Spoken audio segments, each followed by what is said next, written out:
네, 안녕하세요. 저희 저번 시간에 크리에이트 리액트 앱을 통해서 리액트 어플리케이션을 만들었죠. 저는 지금 저희가 만든 어플리케이션을 실행시켜 놨는데 이 어플리케이션을 어떻게 실행시키느냐. 먼저 새로운 터미널을 여신 다음에 cd 명령어를 통해서 저희가 만든 클라이언트 폴더로 이동해 준 다음 npm start 명령어를 통해서 저희가 만든 리액트 어플리케이션을 실행시킬 수 있습니다. 자, 그런데 어플리케이션을 실행시키고 나면은 저희는 아무런 코딩을 하지 않았음에도 불구하고 이렇게 CSS 파일이 입혀져 있고 React 로고가 있고 그리고 텍스트랑 링크까지 코딩되어 있는 것을 확인할 수 있습니다.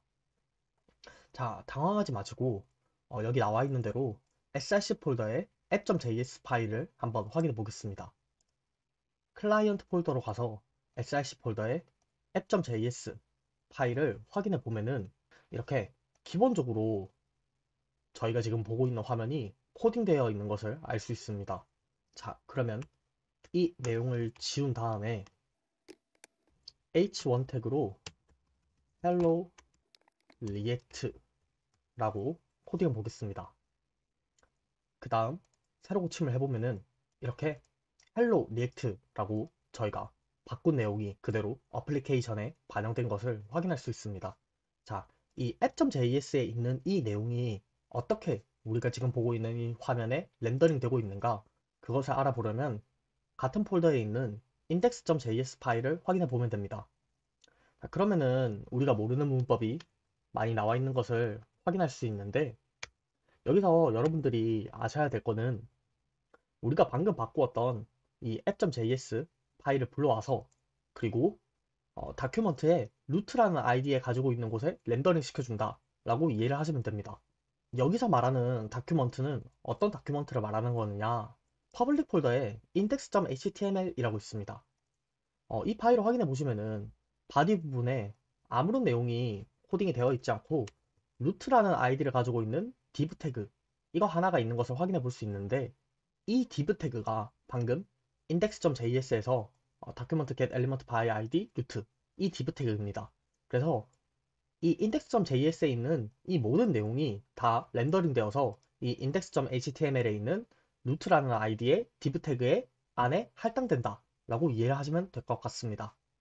그래서 리액트는 다른 어떤 웹 어플리케이션 프레임워크 라이브러리랑은 다르게 이렇게 사용자 임의의 커스텀 HTML 파일을 만들어서 그 파일을 블럭 쌓듯이 코딩을 하는 방식으로 라이브러리를 구성할 수 있습니다.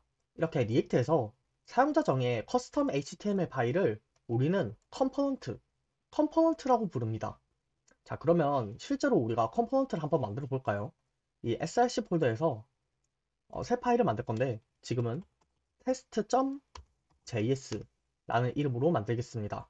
여기 test.js에서 rfce 그리고 탭 버튼을 누르면은 함수 기반 컴포넌트를 만들 수 있습니다. 자, 그러면 여기에 다시 h1 태그로 test 컴포넌트입니다.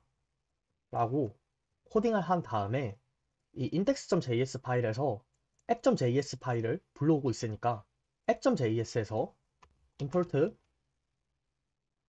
test를 통해서 우리가 방금 만들었던 테스트란 이름의 컴포넌트를 불러오고 이 내용을 우리가 HTML 태그를 사용하는 것처럼 불러오겠습니다.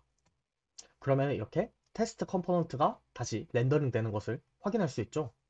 이 app.js에서 h1 태그와 테스트 컴포넌트가 있고 그리고 이 내용은 다시 index.js에서 app.js가 임포트 되면서 루트라는 이름의 div 태그에 할당되게 되는 것입니다.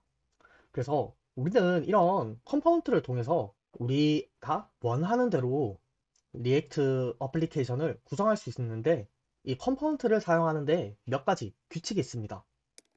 그 규칙은 첫 번째, 컴포넌트의 이름은 반드시 영어 대문자로 시작해야 합니다.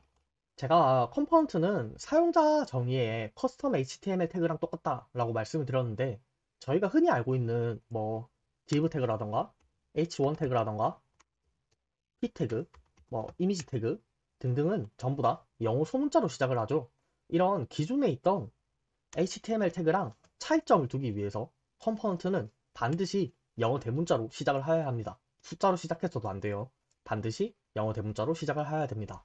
그리고 컴포넌트에서 코딩이 끝나면은 다른 컴포넌트가 사용할 수 있도록 익스포트 해주어야 합니다. 지금 같은 경우에도 저희가 함수형 기반으로 테스트란 이름의 컴포넌트를 만들었고, 그리고 익스포트를 통해서 다른 컴포넌트가 사용할 수 있도록 이 테스트를 밖으로 내보내고 있습니다. 그러면은 이 app.js에서는 임포트를 통해서 이 테스트를 받아오고, 그리고 HTML 태그를 사용하듯이 테스트란 태그를 사용할 수 있게 되는 겁니다. 그래서 반대로 컴포넌트가 다른 컴포넌트를 사용하려면 임포트 하여야 합니다. 그래서 리액트에서는 비단 컴포넌트뿐만 아니라 우리가 사용하고자 하는 게 있으면은 그것을 반드시 임포트 해줘야 되고, 그리고 필요에 따라서 우리가 익스포트 해주는 항목이라면 반드시 익스포트 해줘야 됩니다. 자, 그러면은 이런 의문이 들 수 있는데, 우리가 지금 함수의 이름으로서 컴포넌트를 정의하였고, 그리고 그 함수를 익스포트 해줘야 되는 거니까 이 익스포트 해주는 것의 이름과 함수의 이름은 통일되어야 한다. 이것까지는 이해를 하실 수 있는데, 그러면 파일, 이 파일 이름까지 통일을 해야 되냐? 결론부터 말씀을 드리면은 어, 통일을 하지 않아도 됩니다. 이런 식으로 파일의 이름이 다르고 app.js에서도 파일을 불러오는 경로에서 파일 이름을 수정해주면은 아무런 에러 없이 이렇게 어플리케이션이 동작하는 것을 확인할 수 있는데, 지금 이 testcom이라는 JS 파일을 확인해 보시면은 테스트라는 함수 하나만을 익스포트하고 있죠. 그럴 때는 자바스크립트 문법상 반드시 앞에 디폴트가 붙는데, 이런 경우에는 이름을 통일해 주는 것이 관례입니다. 그래서 지금 같은 경우에도 테스트 컴포넌트가 아니라 테스트라고 이름을 바꾸고, 그리고 app.js에서도 테스트라고 이름을 바꿔주도록 할게요. 자, 이렇게 리액트에서 컴포넌트 기반으로 코딩을 진행하게 될 것인데, 이런 식으로 컴포넌트 기반으로 코딩을 해야 했을 때 리액트에서 얻을 수 있는 가장 큰 장점이 무엇인가? 바로 재사용성이 뛰어나다는 겁니다. 지금 이 test.js 파일을 확인해 보면은 div 태그로 감싸져 있는 h1 태그 하나밖에 없는데, 만약에 h1 태그가 하나가 아니라 이렇게 5개를 감싸고 있다. 그랬을 경우에 만약에 이 내용을 한 번 더 사용을 하고 싶다. 그러면은 평소였다면은 뭐 이런 식으로 사용할 수가 있겠죠. 그런데 리액트에서는 우리가 이미 이 h1 태그를 이 h1 태그 5줄을 하나의 컴포넌트로 감싸뒀기 때문에 이 컴포넌트를 사용하는 곳에서 우리가 HTML 태그를 쓰듯이 한 번 더 혹은 여러 번 더 입력하는 것만으로 이렇게 우리가 원하는 내용을 얻을 수 있습니다. 그래서 만약에 코드가 반복적으로 사용되는 부분이 있다. 그런 부분은 컴포넌트로 관리를 하게 되면 그 컴포넌트를 재사용하는데 정말 편리하겠죠? 그리고 재사용뿐만 아니라 유지 보수에서도 큰 장점을 가지고 있습니다. 만약에 이 h1 태그 대신에 뭐 h3 태그를 사용하고 싶다. 그런 경우에는 이 컴포넌트 파일을 하나만 수정해 주어도 우리가 보는 이 웹사이트에서는 전부 다 내용이 수정되는 것을 확인할 수 있죠. 그래서 리액트에서 컴포넌트로 코딩을 한다는 것은 파일의 유지 보수에서도 큰 장점을 주고, 그리고 우리가 원하는 내용을 언제든지 편하고 쉽게 재사용할 수 있다 라는 큰 장점이 있습니다.